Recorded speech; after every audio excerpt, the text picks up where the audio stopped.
Distribution. What is JFrog Distribution? Distribution is a centralized release distribution part of the platform. It allows you to create software components that you want to distribute to, say, either data centers for things like web services, a place for you to have your customers download your software, a way for you to even utilize it as a way to distribute software updates to, say, maybe to vehicles or other locations.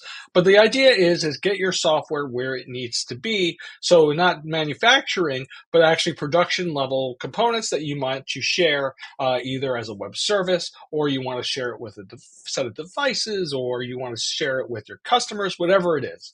But what we do is our distro platform actually provides things like security, right? So you have to use credentials, permission enforcement, and also traceability and auditability behind the software you produce, so you know exactly where it is at any given time, whether it's a customer or a data center.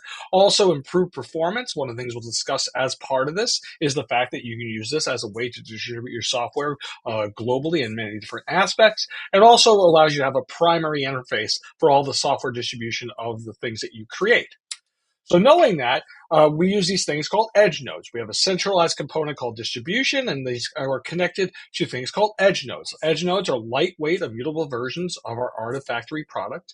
You can either use these things called release bundles, as we discussed in a previous session, where you can actually combine things together, such as, say, for a web service, you might do Helm charts, Docker containers, and Terraform templates. It can be individual components. You can publish those release bundles to the edge nodes, and they'll be separated out into their appropriate repositories based on type. So in other words, if it's a Docker image, it'll use a Docker container. If it's a Docker repository, if it's a Helm chart, use a Helm repository. You can also use a thing called a smart repository. Basically, it's like a remote repository, except that the source in this case is actually an Artifactory instance and allows the users to go ahead and proxy requests from those edge nodes to the primary Artifactory instance and pull down and cache those things, so it's a little bit more available. So you might use this as a way to reduce transit for remote builds or information from a centralized instance to the edge node. They're a little bit cheaper, they're a little more optimal. They're actually built for scale. We say getting past the Chinese firewall, we actually have a lot of manufacturing companies that utilize our edge nodes. They can be air gapped, by the way, just so you're aware. But the edge nodes themselves could be, say, you're a manufacturer in the United States and you need to get software onto your devices that are being built in some place like China or some other remote location. This gives you a safe, easy method for you to go ahead and publish those builds so they can be consumed locally by the manufacturer. They're extremely efficient, extremely fast. They can also be made into high availability, as we discussed high availability before. So they can be clustered if you're using something that is actually pulling or maybe a large amount of things are being pulled from this edge node. You might want to increase it and use high availability there also. They can be managed by us or managed by yourselves. They can be even a hybrid solution where you can use one of our managed offerings and use actually self-hosted edge nodes, or other way around. You can have a self-hosted Artifactory or a deployment unit and have edge nodes that are actually being managed by us. It's very flexible in its approach. Depending on what what you need for the situation, you can utilize it for your organization. Say you're distributing it to a data center, it allows you to go ahead and do things like provisioning of software to public and private clouds. It allows for more global distribution. You can even do multiple cloud sets. So say you guys, or you say your company is utilizing AWS, GCP, Azure, or their own, you can actually use it as a way to distribute into multiple clouds or even to other networks. So you might even have other, say, data centers or a combination of those.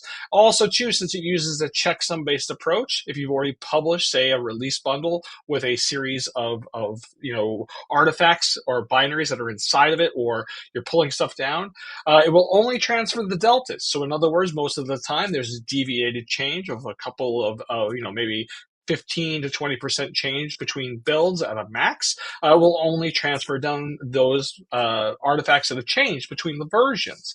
So this actually is a way to overcome things like high latency and low bandwidth in locations. It's very, very efficient. On top of that, you can also use it as a way to actually distribute the software to your customers. It allows you to go ahead and do fine-grained controls, as we talked about users, groups, and permission models in the previous segment.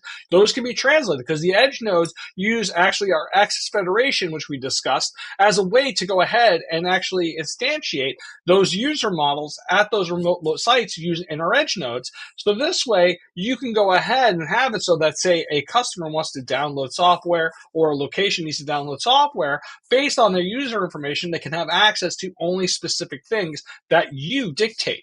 This allows for that fine granular access at that level to your customers. On top of that, it does have webhooks. It has also its own API, so you can manipulate it easier too, and also use it as a way, say you have a system where you might have a customer sign up for something, they have an invoice, you create the invoice, you send it to them. You can use our API to prepare the artifacts for them to download, the binaries, the stuff that they want to consume.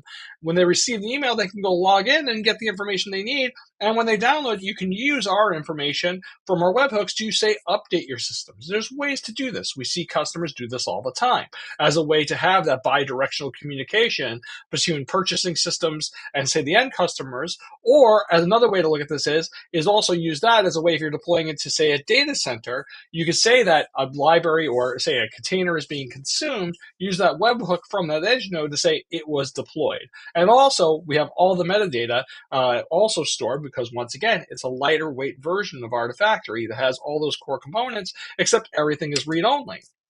We see a lot of different distribution types, where there's a classic distribution, you need to get your software where it is, a hybrid distribution where you might have a cloud offering where you do your hosting in the cloud or whatever, and you might have your own data center and you can publish out to the clouds from your data center. You can use it as a download center for your customer using our managed offering. You can do more dynamic distribution because you can have more than one instance, right? They're actually substantially cost less than the standard Artifactory, and you can buy them in packs of 10. On top of that, you can hook this into a delivery network like a CDN or a PDN you might have, and they can be air-gapped. This is huge. You could actually, we have a lot of regulated industries where they use our edge nodes as a way to bring release bundles on, say, a medium like a USB key or something to their locations. They upload it manually into the edge node because it doesn't have to be connected. They can upload it in there, and then they have all the repository paths that were part of that release when they put it in. So in other words, it can be uploaded, say it's a Docker image in that release bundle, it can be going to a Docker repository, and the Docker pulls in the local context. It's very important to understand how air gapping works, but we have a solution for it. On top of that, we talked about release bundles before, but release bundles are extremely efficient. They're immutable, basically bill of materials. They're they're validated, right? So one of the things that we have is a circle of trust. So we actually know that if you have a release bundle, we have a key, and the key can actually access it. So this way, it's the thing that you're putting into your edge node. It can be more RBAC based, right? Once again, you can actually use Access Federation to go ahead and say what users, groups, permissions, models you want to have in consuming those artifacts.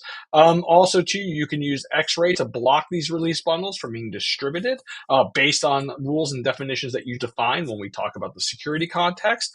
And if you're using our JFrog pipeline product, you can extend your current CI if you don't want to replace it with our CD portion of the pipelines product to distribute the artifacts based on events that you might have that you set up either from your CI or from your JFrog CLI or an externalized system utilizing our webhooks to go ahead and say start a process that allows you to package up software and distribute it for its consumption, whether it's a web service or your customers. And when you look at this, this gives you the ability to have these massive global distribution methodologies, no matter where you are or no matter how they're done, whether it's hybrid, self-hosted, managed offering, whatever it is, it gives you the flexibility to create a distribution topology that works for the organization, or if you're working with a customer, allows them to design it to work for what's best for them. Thank you very much.